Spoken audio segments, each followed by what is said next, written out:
Alright, it's been a while since the last episode of this side project, so here's a quick recap of what happened so far. We are playing a map on completely default settings with a tiny mod. The biters start off at 100% evolution, meaning we have behemoth biters from the start, as well as brutal biter expansion with a new enemy nest popping up every 4 minutes sharp, right from the game start. We tried to counteract biter expansion by littering pipes everywhere, which got off the ground pretty slowly due to our other goal of reaching all achievements, including Lazy Bastard, which basically disallows any handcrafting at all.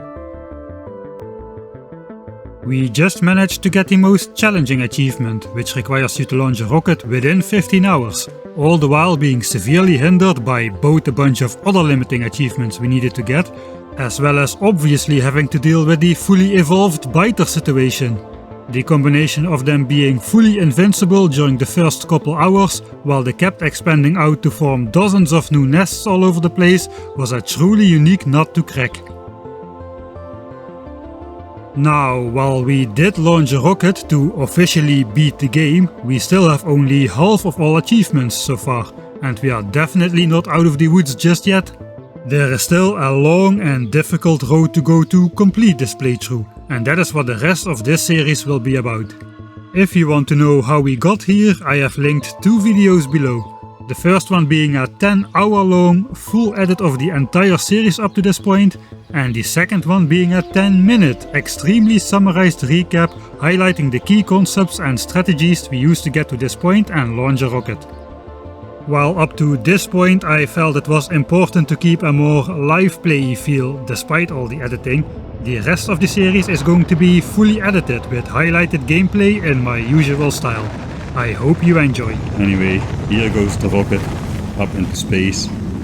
Okay, so we just launched the rocket in 13 hours, which got us a whole screen full of new achievements, including the last of the time pressured ones. While there are still some pretty tough achievements to beat, at least we can take as much time as we need to complete them. However, we won't be thinking about any achievements for a while. We are still in quite a pickle as we spent nearly all our copper getting to the rocket, with no backup plan to gain control over a new copper source. So the first goal we have is to turn any remaining copper into red ammo in order to clear the behemoth biter bases around the copper mine. We finish up the batch we were producing just before the rocket launch, which gets us to just over 3k ammo.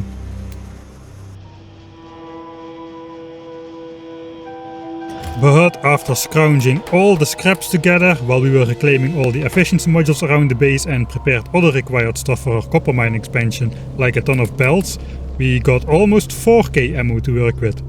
With a historic average spending of around 500 ammo per biter expansion, let's see how far it will bring us. I put down 2 extra columns of turrets for this one, as this nest on the copper looks particularly scary. There is at least 10 fully armored behemoth biters spawning around, and on top of the regular spawns, there's the extra early game expansion group who refuse to expand. And even though we beat the game by launching a rocket, that doesn't bring us any extra offensive capabilities. We are still stuck with the same outdated stuff as last time. Again, we try to draw out the biters in small groups, and while the gun turrets do only 8 damage per bullet to the 3000 hit point behemoths, with a whopping 60 gun turrets firing simultaneously, we are outputting over 5000 DPS, allowing us to take down even small groups of behemoth biters simultaneously. Okay, let's draw in that activist non-expanding expansion group and look at the speed difference between the behemoth biters and the lagging behind spitters.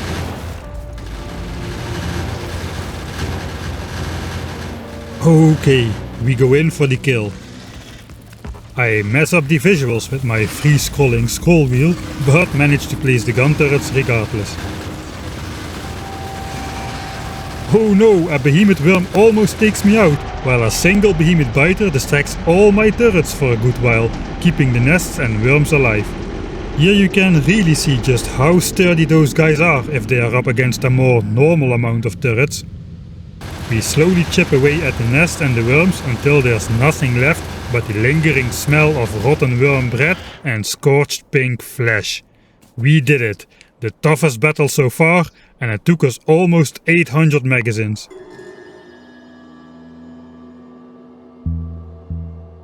Well, no rest for the wicked. We make a 180-degree turn and lure the enemies from the much softer nest in the west.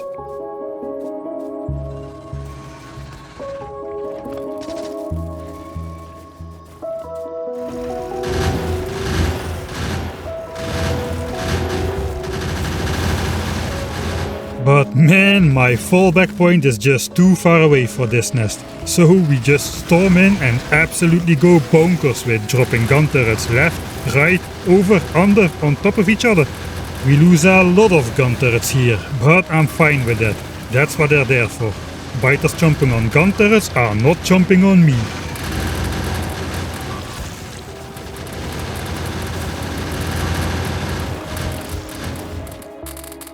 Anyway, these guys went down with a cost of like 200 magazines, so I guess we met our average of 500 magazines per nest then.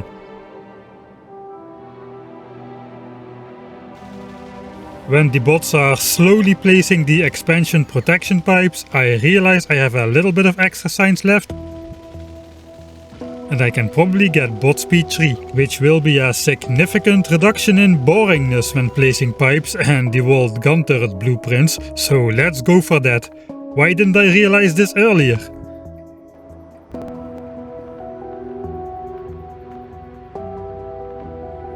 Now, since all the other nests are marginally further away, and since the northern edge of the copper patch is in a very forested chunk, I think I may just be able to get away with mining just a single yellow belt of copper from that northern edge, without angering the remaining nearby biters with the miners' pollution. And I managed to fit exactly 26 miners in only the forested chunk, which is exactly the amount we need for a full belt at this stage.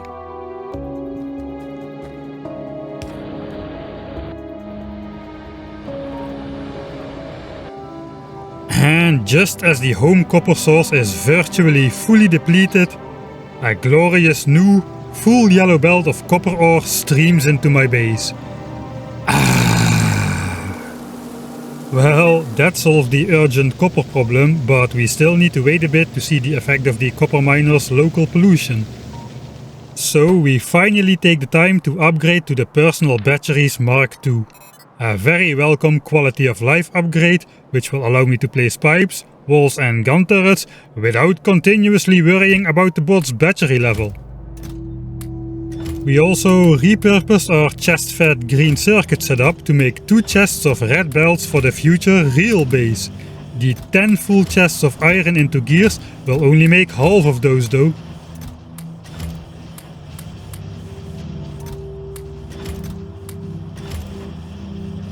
Okay, some time has passed. Let's look at the copper mine pollution. Whoa, somehow it isn't spreading out at all.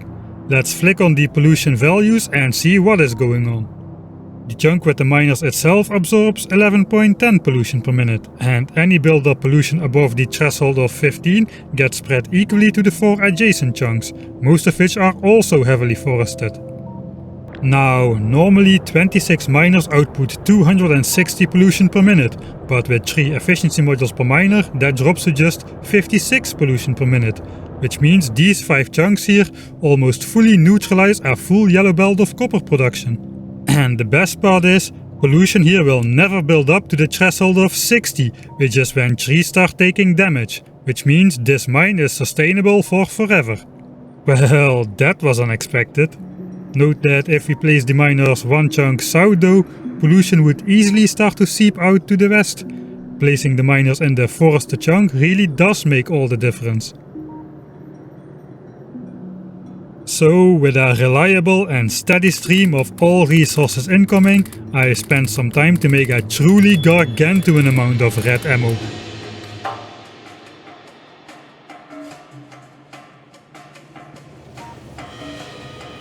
As well as red underground belts and red splitters to accompany the red belts we're making for the new base. In the process, I spent all of my stockpiled resources again, so you know what that means. we are going to go out and start claiming more land.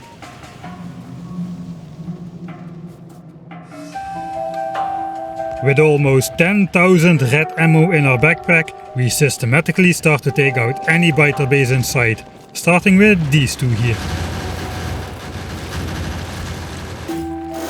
These are two of the easier bases to take out. The OG originally spawned nest without any behemoth worms.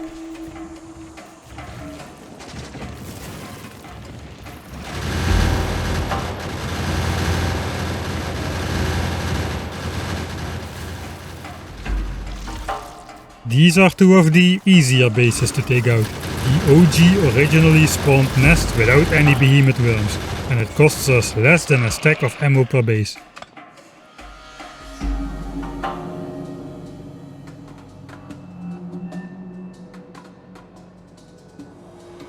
The only resource of which we didn't claim a new patch as of yet is stone. Coal we already control, we just haven't started mining it yet. So next up we will clear this area, but there's likely more than meets the eye. This southwestern land here looks suspiciously empty, but I wouldn't be surprised to find several expansions here. Surprisingly, we find only one expansion here in the Fog of War, but it's good to know the updated lay of the lands. Take them out, we must. And apparently we took them out. Now don't be sad, I cannot show everything which will happen in the next 50 hours or so, and these were all easy fights. Let me show you some of the more interesting fights instead. Like this one, where I trigger the enemies before I put ammo in the turrets.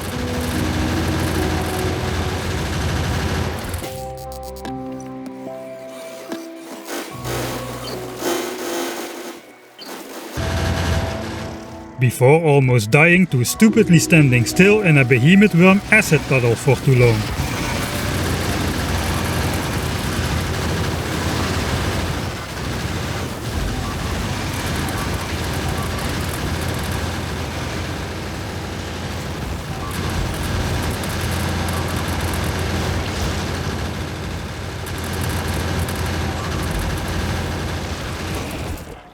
Man, winning all these fights is still not a given.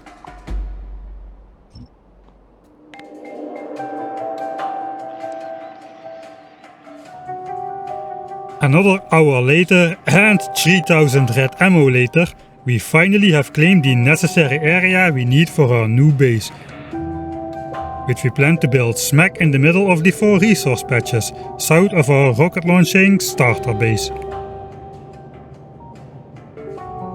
It is 3 hours after the rocket launch already, by the way, and the 15-hour time limit for the No Time for Chit Chat achievement has passed an hour ago already. This is why I stuck to my starter base concept. On this map, where we start off with 100% byte revolution, just about everything we need to do takes a painstakingly long amount of time. And that was time we just didn't have before. But now we do. So we finally take the opportunity to leisurely start designing and building a well planned out base. So let's put the attack stuff away for now. Before doing further combat, I would very much like to research some upgrades to reduce the risk of these attacks. We still have a lot of combat to do, and with these high risk attacks we've been doing, the odds will catch up to us. Now, I do want to keep most of our old base intact, but these haphazardly plopped down later elements of the base will have to go.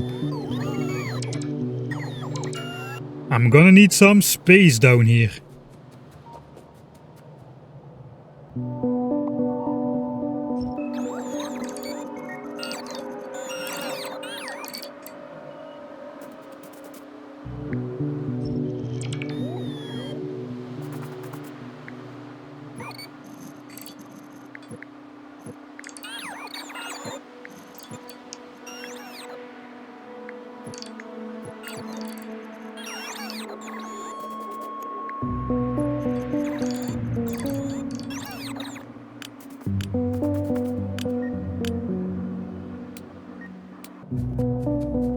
And the first chest of red belts is done. So let's dump another 10 chests of iron into gears to make the second chest.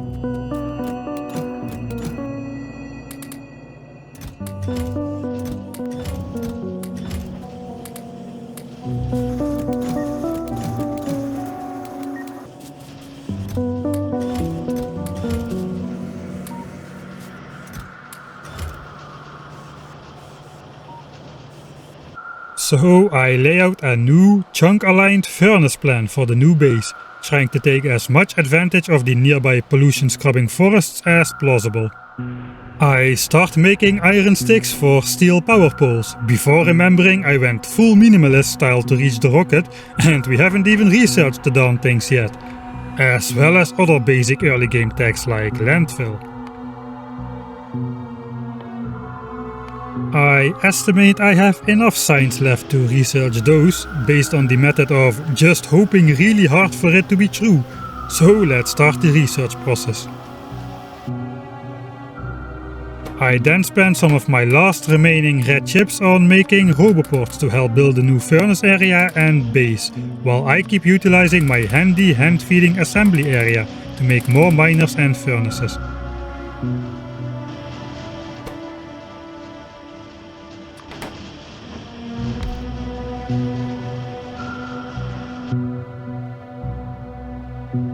I'll borrow out half of my personal bots to have them work on this furnace area, which consists of a whopping 2000 parts, while I go out to build more mining outposts.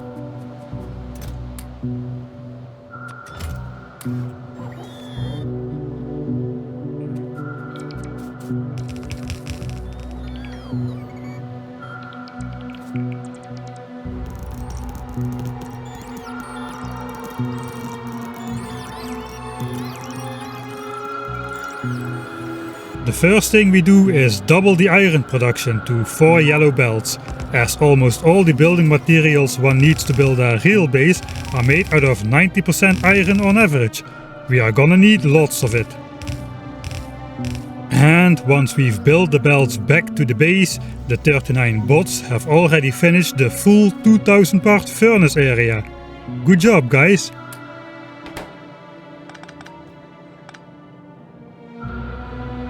We also expand to 2 belts of copper for now. My base will ultimately require 4, but we don't have enough efficiency modules in stock for more miners. Anyway, we won't need all that copper until we automate yellow and purple signs. The copper mine area has been cleansed of biters now, but we still need to keep an eye on the iron mine now that we have doubled the miners there again.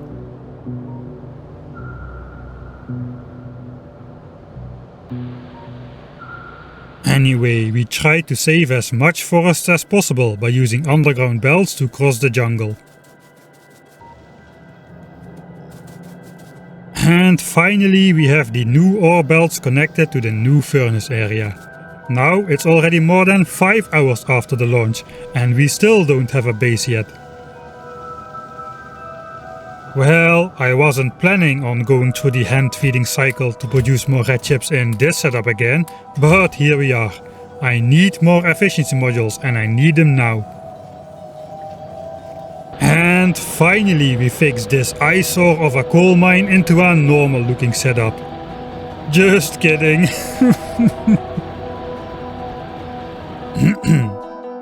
To complete the resource flow to the new base, we rebuild the stone mine. But rather than building stone brick furnaces just yet, we will first feed out our earlier massive stone brick overproduction on a belt.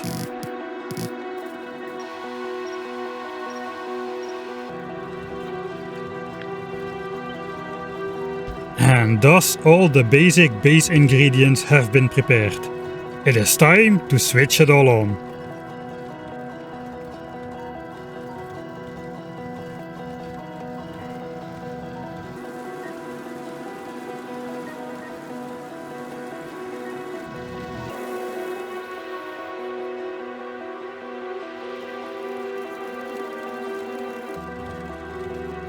And soon the resources start trickling onto the start of our new vertical main bus on the right, as well as flow into our new raw resource buffer chest area on the left.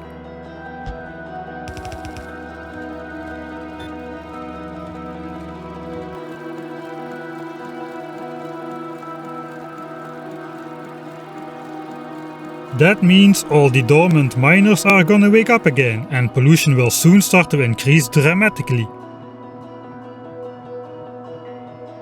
And finally, 19 hours into the game and over 6 hours after launching the rocket, we finally have ourselves a normal base.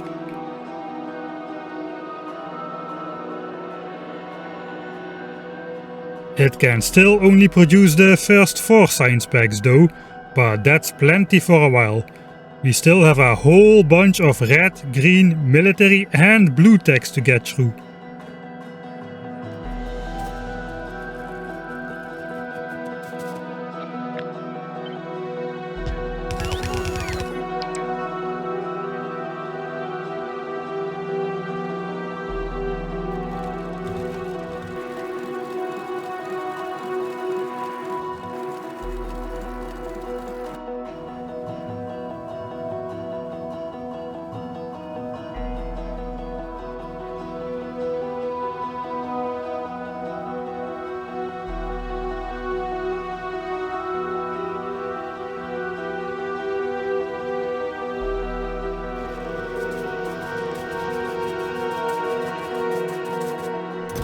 Finally, we can research whatever tech we want without thinking about it twice.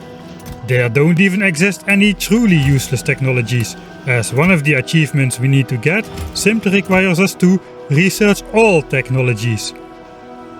Thus, we gotta research them all anyways.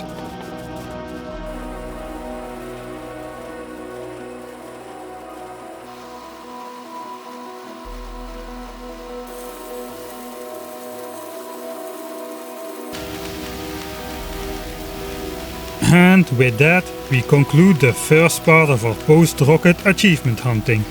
We got exactly 0 achievements this session, but we did get what we set out to get.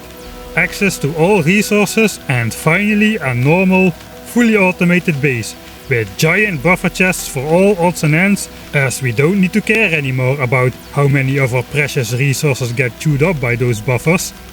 Life is good. See you in the next part, where we may actually start getting some achievements on this all achievement run. Ciao!